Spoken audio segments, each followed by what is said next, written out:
댁에서 예배 드리시는 분들, 또 1층에서 함께 하시는 분들, 또 성전에 나와 계신 모든 분들을 진심으로 축복합니다. 성령의 세계는 눈에 보이지 않습니다. 성령의 세계는 그렇다고 후각을 통하여 냄새를 맡아지는 것도 아닙니다. 성령의 세계는 눈에 보이지도 않고 소위 느껴지지도 않을 수 있습니다. 그렇게 육신의 오감으로 그렇게 보는 차원의 세계가 아닙니다. 하지만 성령의 세계는 존재하고 하나님의 영적인 역사는 지금도 계속되고 있습니다. 그러면 우리가 보이지도 또 우리의 감각으로 느껴지지도 아니하는 그런 영의 세계를 무엇으로 가장 손쉽게 이해할 수 있고 받아들일 수 있을까 하는 점입니다. 그것은 바로 씨를 뿌려보면 그 씨가 뿌려지고 자라면서 열매와 결실을 맺는 과정을 통하여 소위 영의 세계를 우리가 이해할 수 있는 겁니다. 그 눈에 보일까 말까한 작은 씨앗을 땅에 심고 물을 주고 그리고 아무 일도 일어나지 않는 것 같아 보이는 그 상황에서 이 잎이 나오기 시작을 하고 소위 발화를 하지요. 그러면서 줄기가 생기고 크게 자랍니다. 어떤 것은 사람 키보다도 훌쩍 커지는 그러한 씨앗의 식물도 있지 않습니까? 보이지 않던 것이 보여지는 겁니다. 보이지 않던 것이 보여지더니 이제 구체적인 결실과 열매와 결론들이 나타나지는 겁니다. 이런 점에 있어서 농사를 지었거나 그렇게 화단에 씨를 뿌려본 사람들은 영의 세계를 이해하는 데 대단히 유리합니다. 그런 것을 해보지 않고 도시에서만 살던 사람들은 거꾸로 이 영적인 일을 이해하는 데도 어려움이 있을 수 있겠다 합니다. 그런 점에 있어서 주말 농장과 같은 곳에 가서 뭔가를 갖고 보고 하는 것은 대단히 좋은 습관이기도 하고 그것이 우리에게 신앙적으로 도전과 또 도움을 주기도 합니다. 여러분, 씨를 뿌려봅시다. 거둘 때가 옵니다. 아멘? 이게 영의 세계입니다. 그런데 간과해서는 아니 될 일이 하나 있습니다. 중요한 부분을 놓쳐서는 아니 되겠다라는 겁니다. 그게 뭐냐면 씨를 뿌리고 소위 농사를 짓는 분들은 항상 기대하는 바가 있잖아요. 결과와 그 식물이 자라고 열매로 이어지고 좋은 풍성한 과실로 이어지는 이런 모든 것을 기대하는데 불사 기대하지 않는 것도 보게 되는 거예요. 그래서 씨를 뿌리고 이렇게 농사를 져보면 그냥 뽑고 돌아서면 잡초가 생긴다고 그러잖아요. 그냥 하루만 김을 매지 않아도 그저 어디서 그렇게 많이 잡초가 생기는지 이 씨가 뿌려져서 결과로 나와지는 그런 토양의 성분들, 영양분들을 이 잡초가 다 뺏어갈 수 있기 때문에 이 부지런하게 이 잡초를 제거해 줘야 합니다. 물론 저는 농사를 져본 적도 없고 씨를 제 손으로 뿌려본 적은 없지만 그래도 이론적으로는 충분히 이해가 가고 알만하기에 이렇게 말씀을 전하고 있습니다. 그 잡초, 그것은 우리가 기대한 것이 아닌데 이렇게 방해하는 존재로 나타나지는 거예요. 저 1층에 계시는 분들은 거의 다 씨를 뿌려본직한 농사를 져본 분들이 많이 계십니다. 이런 점에 있어서 제가 드리는 말씀이 뭘 의미하는지 아실 겁니다. 한 25년 전, 26년 전이라고 생각을 하는데 잘은 모르겠어요. 그때 전 국민들이 그렇게 재밌어라 하고 관심을 갖던 이 텔레비전 드라마가 있었습니다. 그 제목이 모래시계라는 겁니다. 모래시계. 그 모래시계에는 어떤 이야기가 담겨져 있는 드라마냐 하면 두 친구의 이야기입니다.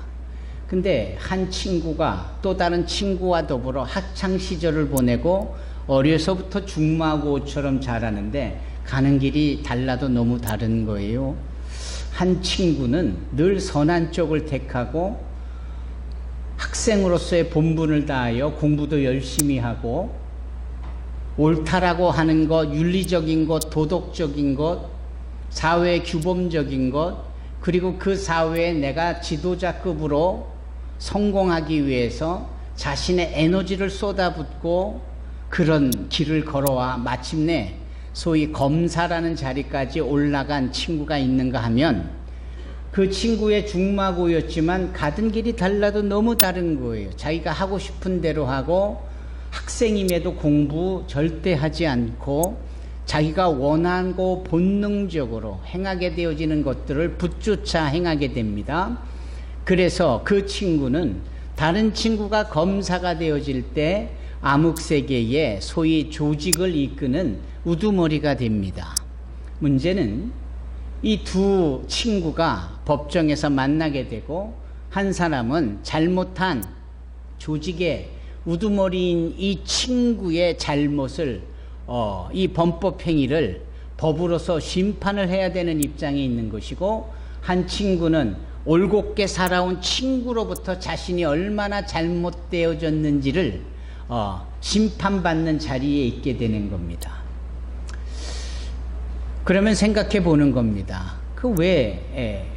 어떤 친구는 옳은 길을 걸었는데 어떤 친구는 그릇된 길을 걸었는가 하는 겁니다.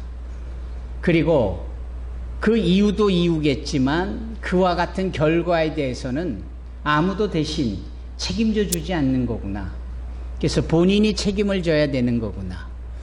그래서 그 영화의 끝은 이 검사가 사형을 구원하고 이렇게 범법행위를 오랫동안 해온 이 친구가 사형장의 이슬로 사라진다, 이런 얘기입니다.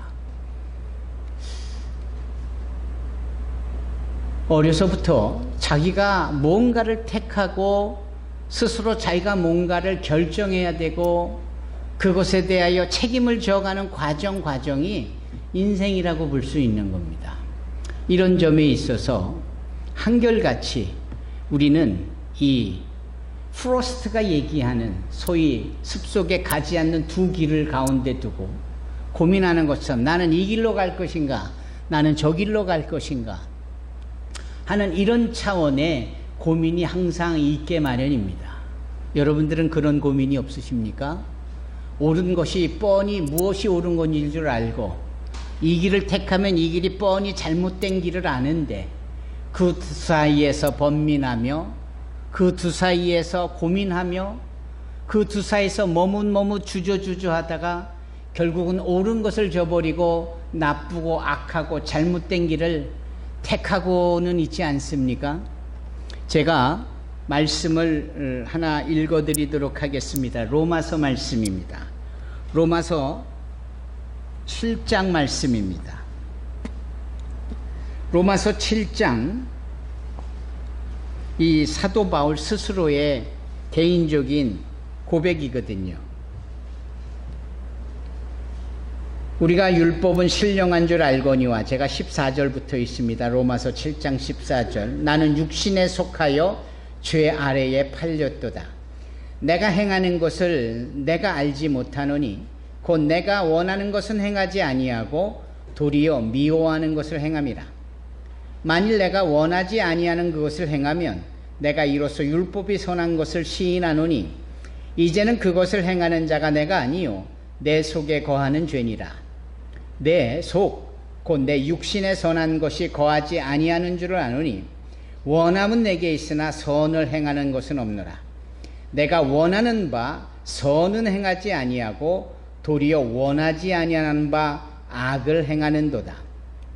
만일 내가 원하지 아니하는 그것을 하면 이를 행하는 자는 내가 아니요 내 속에 거하는 죄니라. 그러므로 내가 한 법을 깨달았노니 곧 선을 행하기 원하는 나에게 악이 함께 있는 것이로다. 내 속사람으로는 하나님의 법을 즐거워하되 내 지체 속에서 한 다른 법이 내 마음의 법과 싸워 내 지체 속에 있는 죄의 법으로 나를 사로잡아 가는 것을 보는도다. 오호라, 나는 곤고한 사람이로다. 이 사망의 몸에서 누가 나를 건져내랴. 여러분, 이 사도 바울이 기록한 로마서 그 중에 7장은 자신의 이 죄성에서 고민하고 번민하고 갈등하고 번번이 죄를 따라 악을 저지르고 마는 자신의 이 연약함을 두고 오호라 통제라 이렇게 고민하며 안타까워하고 있는 겁니다. 우리도 이런 결정을 앞두고 얼마나 많은 고민을 하고 있는지 모릅니다. 우리가 성도이기는 해도 여전히 악의 유혹을 받고 죄의 유혹의 자리에 섰을 때 단번에 김유신 장군처럼 칼을 빼들고 자신에게 죄를 짓게 한 에마의 목을 쳐내리는 그런 결정과 같은 그렇게 선을 택하고 마는 이런 결단이 있어야 됨에도 불구하고 우리는 그러지 못할 때가 너무나 많이 있음을 봅니다. 이거 우리 얘기입니다. 여기에서 내 얘기 아닙니다 라고 자신 있게 말할 사람이 누구 있습니까? 항상 내 안에는 이런 번민이 있고 고민이 있고 갈등이 있고 주저함이 있고 머뭇머뭇하는 부분이 있지 않습니까? 하지만 중요한 것은 어떤 선택을 하든지 그 선택에 대한 결과물은 고스란히 우리의 운명으로 주어지게 되어지는 것이고 그것에 대한 책임은 우리 자신에게 있다라는 겁니다. 부모의 책임도 아니고 선생님의 책임은 더더욱 아니고 이 사회가 악하니까 그랬다. 그래서 책임이 사회에 있다. 천만에요. 그럴 수가 없는 겁니다. 모든 책임은 우리에게 고스란히 우리 자신에게 있다는 사실을 우리가 알아야 합니다. 그러므로 항상 무엇을 택할 것인지 스멀스멀 포오르는 저 잡초와 같은 것을 계속 뜯어내버리고 그렇게 열매와 결실을 기다릴 수 있는 우리의 삶을 만들어가고 인내할 수 있고 그런 과정에 우리가 묵묵히 뚜벅이처럼 걸음을 옮겨갈 수 있어야 합니다. 그러지 않으면 본능적으로 우리는 잘못될 공산이 너무나도 큽니다. 어느 여인이 남자를 만납니다. 꽤 매력이 있어요. 근데 이 남자가 술고래입니다. 그런데 술고래까지는 좋은데 술에 취하면 만신창이가 되듯 지 몸을 가누지도 못한 채 손찌검까지 하는 거예요. 한두 번도 아니고 번번이. 그리고 입으로 나오는 말도 얼마나 거친지. 잘생겼으니까 매력을 가졌고 가까이에서 연애를 하고 있었는데 그 속사람 속에는 이런 거침이 있는 것을 보고 질리는 겁니다. 그래서 소위 결단하여 더 이상은 만나지 않습니다. 상처로 남아 있었지만 이 여인에게 또 다른 기회가 주어져서 정말 착하고 아주 젠틀한 그리고 멋진 또 다른 남자를 만나게 됩니다. 좋잖아요. 정말 이 남자는 두 번째 만난 남자는 너무나도 이 여인에게 잘하는 겁니다. 지극히 헌신적이고 희생적이고 진정한 사랑에 준하는 행동을 행하는 겁니다. 이 여인이 얼마나 행복한지 몰라요. 그런데 어느 날 집 앞에 누가 서 있습니다. 예전에 더 이상 안 만나기로 작정하여 떠났던 그 옛 남자가 찾아온 겁니다. 그리고 빙그레 웃으며 자기를 받아달라고 요청을 합니다. 여러분, 서희야, 이 여인이 어떻게 하는 것이 바른 선택일까? 뭘 고민을 해? 그게 뭐 어렵다고? 이런 지하에 거절하고 지금 사귀고 있는 정말 점잖고 지혜롭고 착하고 헌신적인 이 남자와 계속 좋은 사랑의 관계를 맺어가는 것이 바른 결정이잖아요. 아니 그 바른 결정이 뭐가 그리 어려워요? 근데 가끔 보면 그 결정 앞에서 마음이 흔들리는 미련하고 아둔한 여인들이 있음을 봅니다. 그리고 옛 남자를 따라가서 결국은 패가망신하고 삶이 고단해지고 힘들어지고 그때 가서 후회한들 또다시 두 번째 기회는 주어지지 않는 모습을 보게 됩니다. 여러분, 예를 들어서 드린 말씀입니다. 꽤나 그럴싸한 얘기지만 이건 너무나도 미련하고 이거는 정말 어리석은 일이기 때문에 신뢰를 두기에도 너무나도 부족한 이야기예요. 뻔한 이야기 때문에. 다만 이 이야기에 그 옛 남자는 죄요. 우리를 악으로 하나님 앞에 거치는 모습으로 저항하는 모습으로 서게 하는 존재요. 두 번째 남자는 당연히 우리 주 예수요, 우리를 위로하며 보듬으며 우리를 회복하며 우리로 승리하게 하시는 분이신지요.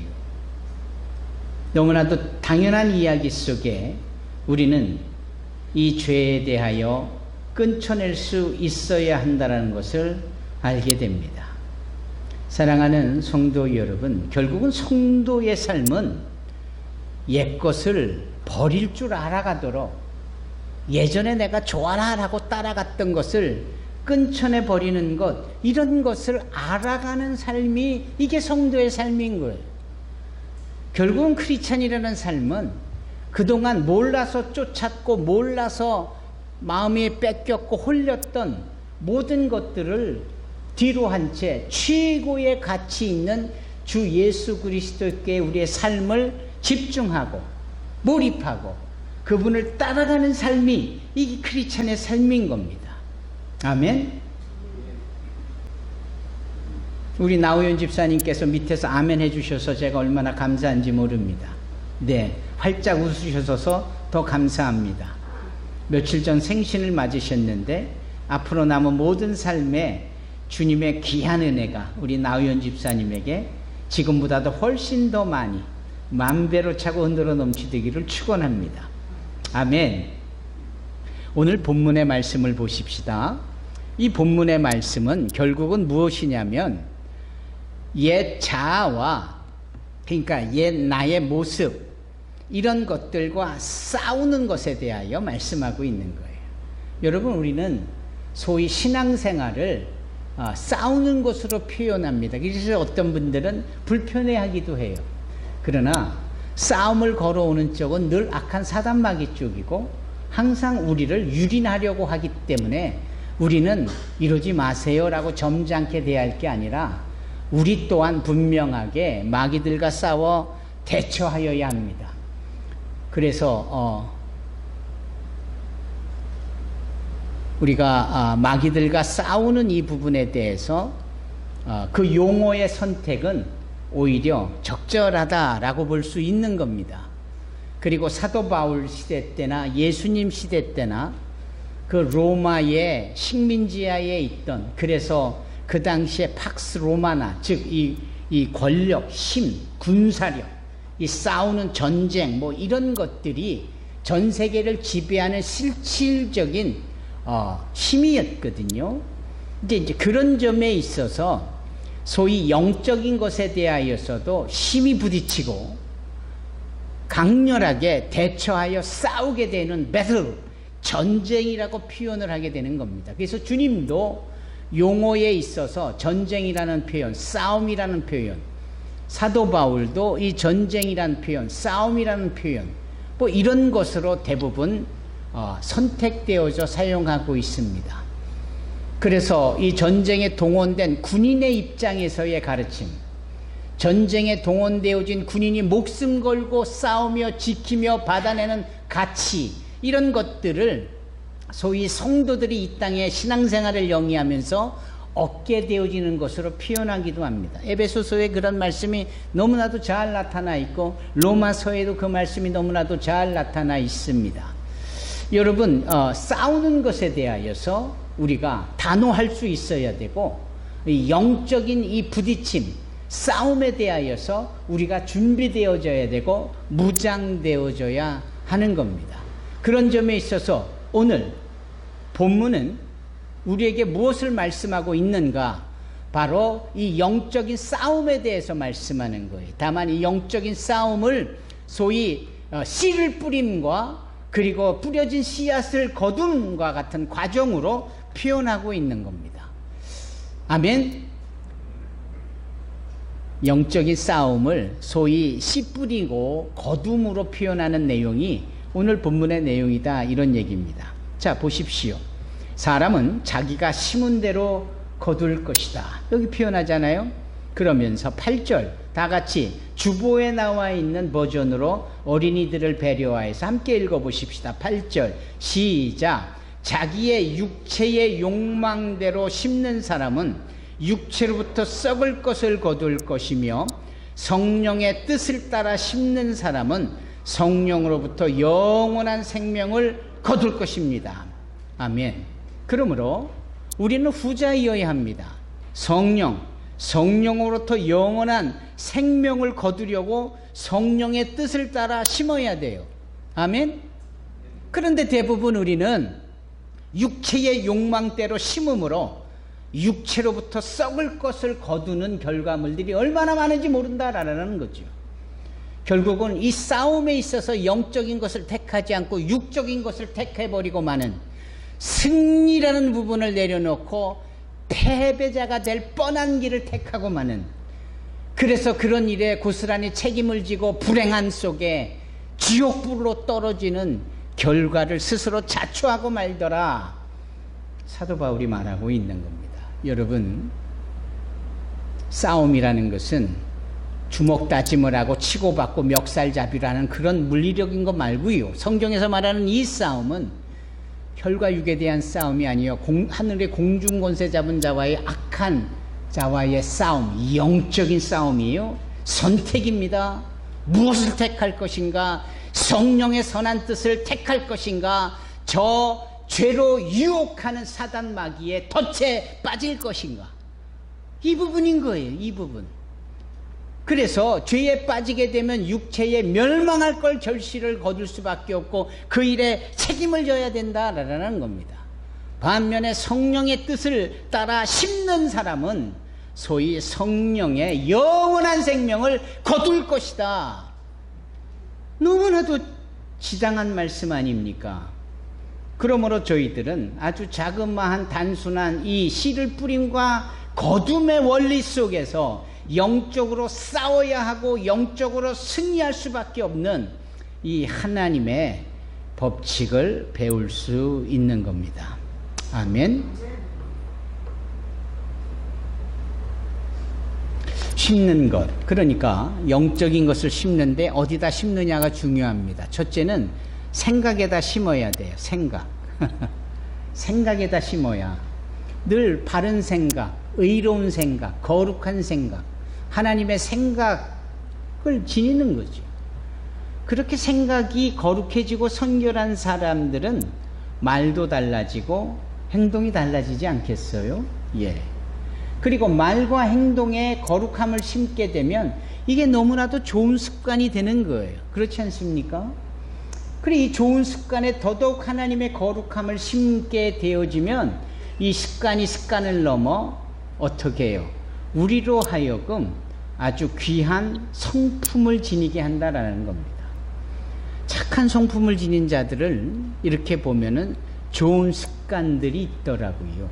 네. 그 좋은 습관들이 어른들의 말을 귀 기울여 경청한 데다가, 왜 자기가 하고 싶은 것이 있는데 어른이 안 돼, 그러면 안 되는 줄 아는 이런 순종, 이게 다 characteristic, 이게 다 성품이에요.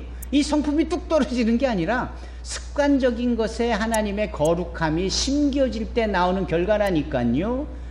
다시요, 거룩한 생각을 품도록 거룩한 것을 생각에 심게 되면 말을 포함한 행동이 거룩해져요.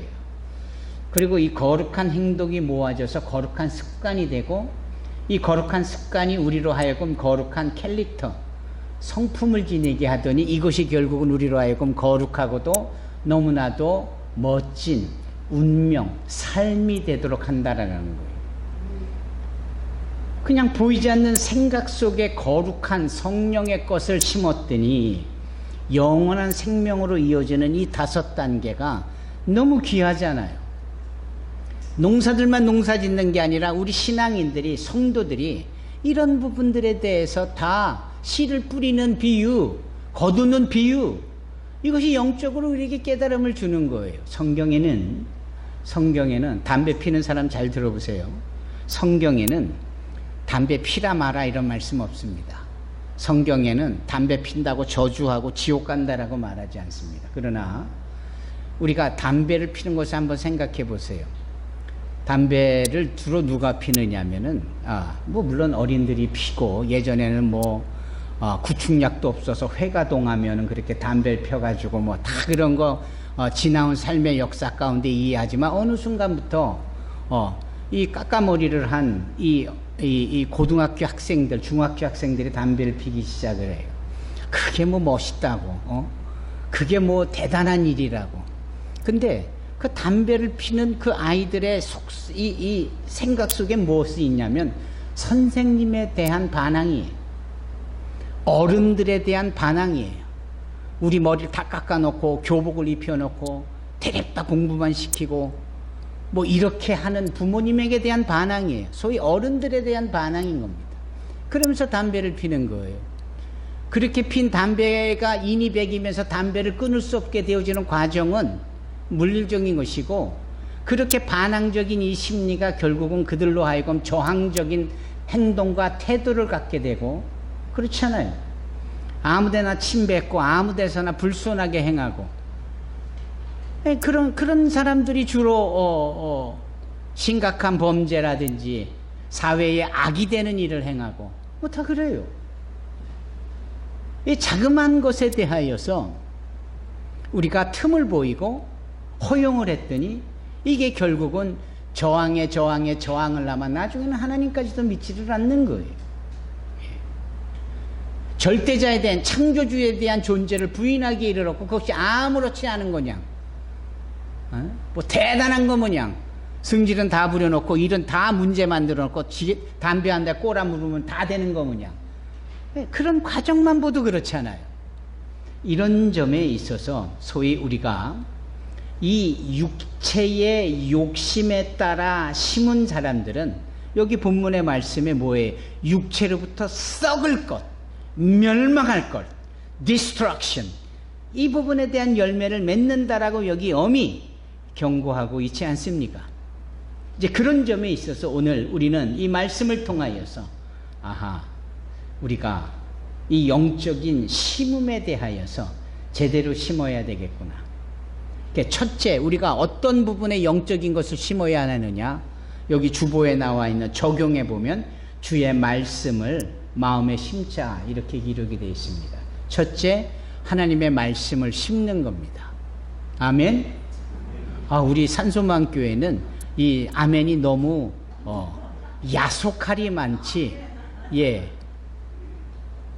너무 인색해요. 아멘.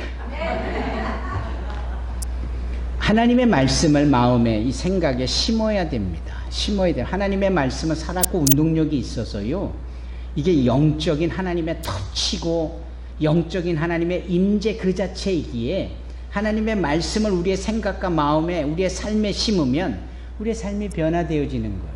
아멘. 어떤 그 성경을 이렇게 전달해 주는 분이 브라질에를 갔어요. 그리고 브라질에 가서 보는 사람마다 이런 성경을 전달해 주는 겁니다. 성경을 왜 전달하겠어요? 예수 믿으라는 거겠죠. 근데 그의 행위를 대단히 불의로 보고 또 뭔가 죄를 저지른다라고 판단을 한 정부의 관계자들이 이 political propaganda, 즉 이 정치적으로 흑색 선전을 주도하기 위하여서 저 사람이 저런 책자를 나눠주고 있다라고 해가지고 이 사람을 감옥에 가두는 거예요. 그래서 이 사람이 감옥에 갇혀지는 그 순간에 짊어지고 있던 모든 성경을 바깥에다 다 내던졌습니다. 근데 그 바깥에 내던진 그 순간에 그 옆을 지나가던 한 사람이 있었는데, 이 사람이 무슨 사람이냐면 그 마을 재래시장에서 채소를 팔던 사람이에요. 야채를 팔던 사람이에요. 근데 뭔가 바다닥 떨어져서 보니까 종이로 된 그 책이 이렇게 가득 있는 것이 아니에요. 이 사람이 이게 웬 떡이냐 해가지고 그걸 다 주워다가 그냥 밤낮 그 성경을 읽으면서 은혜를 받았다라는 게 아니라, 이게 웬 떡이냐 하고 가가지고 그 성경의 종이를 팍팍 찢어내가지고 그거를 야채 싸주는 그 포장지로 쓴 겁니다. 이해하셨죠? 예. 참 안타까운 일이죠. 그런데 문제는 반전으로 이어집니다. 그 마을에 어떤 일이 벌어졌느냐 하면 그 시장에 와서 야채를, 채소를 사가던 사람들이 포장지를 보니까 뭐 글이 빼곡히 있단 말이에요. 그 당시에 무슨 텔레비전이 있는 것도 라디오도 있는 것도 아니고 볼만한 거리도 없는데 이게 뭐지? 하면서 읽기 시작을 한 거예요. 읽기 시작하면서 이들이 예수가 누군지를 알게 되고, 읽기 시작하면서 자기네들이 본능적으로 얼마나 사단 마귀에 유혹당하고 있는 것도 알게 되고, 이 얘기를 옆에서 했더니 나도 그렇게 그 글을 읽었는데 마음이 뜨거워지던데, 그래? 서로 주고받고 교환하면서 성경을 다 읽어가는 거예요. 그러더니 그 마을 전체가 다 예수를 믿고. 여러분, 놀라운 일이지요. 그게 하나님의 말씀의 능력입니다. 여러분, 하나님의 말씀을 우리의 생각 속에, 우리의 마음 속에 심으시기를 바랍니다.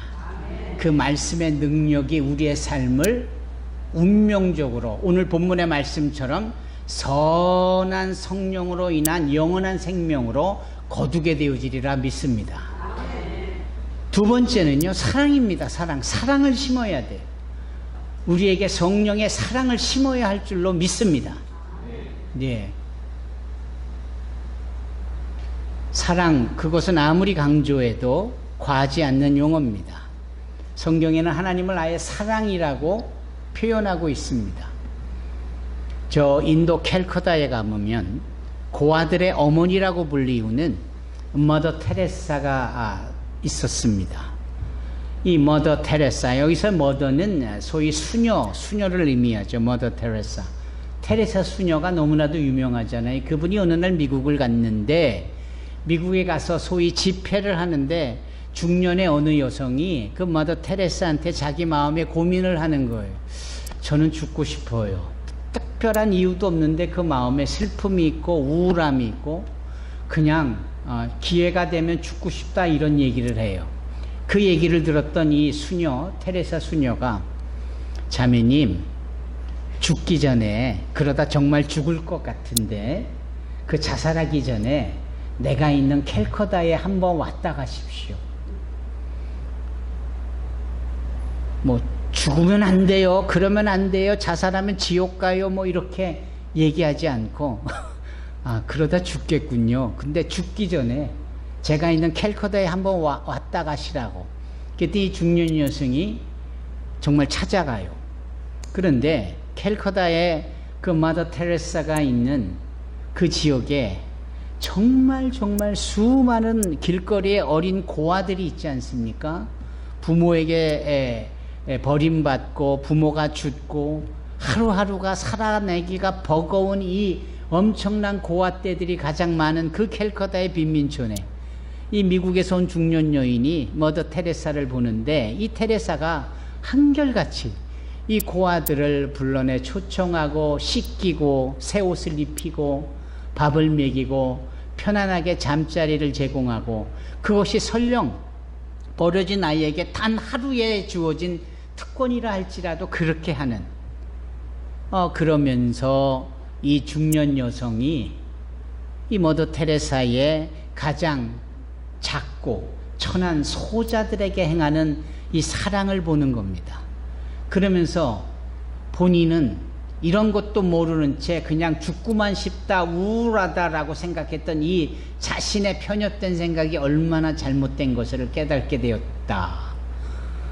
그래서 그자는 자기의 생각을 돌리고 그곳에 남아 머더 테레사를 돕고 도우면서 사랑을 흘려보내면서 하나님의 사랑을 얻게 되고, 그러면서 행복했다라는 거예요.